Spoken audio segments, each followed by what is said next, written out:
Et oui, regardez, les voitures électriques tuent. Encore une fois un exemple, elles meurent dans un incendie. Alors qu'est-ce qui s'est passé là?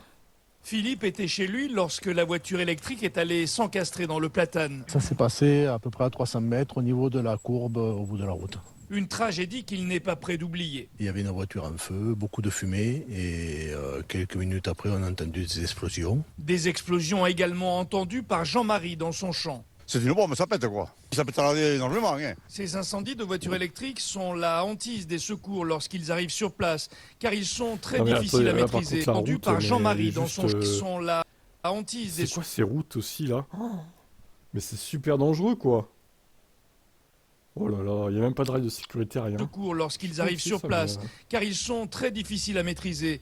Pierre Roumy, de la Compagnie nationale des experts de justice en automobile. L'incendie sur un véhicule électrique, suite à un accident, il est très probable qu'il soit lié à une compression, une perforation de la batterie de traction, ce qui va générer un phénomène chimique, un emballement thermique qui va déclencher l'incendie. Et après, les explosions et les fumées, c'est la conséquence du développement du feu, avec l'éclatement des pneus, des airbags. Selon cet expert, la France découvre ce phénomène, mais aux États-Unis, en raison du grand nombre de voitures électriques en circulation, ces accidents se multiplient de façon très importante depuis quelques années.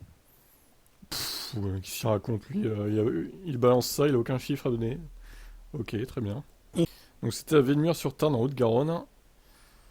Putain, et les routes elles sont super dangereuses là-bas quand même. Hein. Ça s'est passé au niveau de la courbe de la route, il y avait une voiture en feu beaucoup. Bon, après, en gros la voiture s'est pris un platane et bon, elle a peut-être fait un malaise la dame ou... Et du coup elle s'est pas réveillée à temps et ça, la voiture a cramé, elle est morte quoi. Moi je pense que c'est ça. Hein. Ça me rappelle un peu ce qui s'est passé avec Paul Walker, l'acteur de... qui est mort en 2013 je crois. C'était pas une voiture électrique, c'était une Porsche thermique, mais c'est pareil, il s'était pris un arbre, puis il avait fait un malaise, il a pas pu sortir de la voiture au final. Enfin, quand il s'est pris l'arbre, il était inconscient en gros, et voilà, la voiture s'est mise à cramer, donc c'était pas une voiture électrique pour le coup, c'était une thermique. Alors on n'a pas d'infos sur le modèle, rien, c'est aussi dommage. Bon, écoutez, je vous laisse commenter.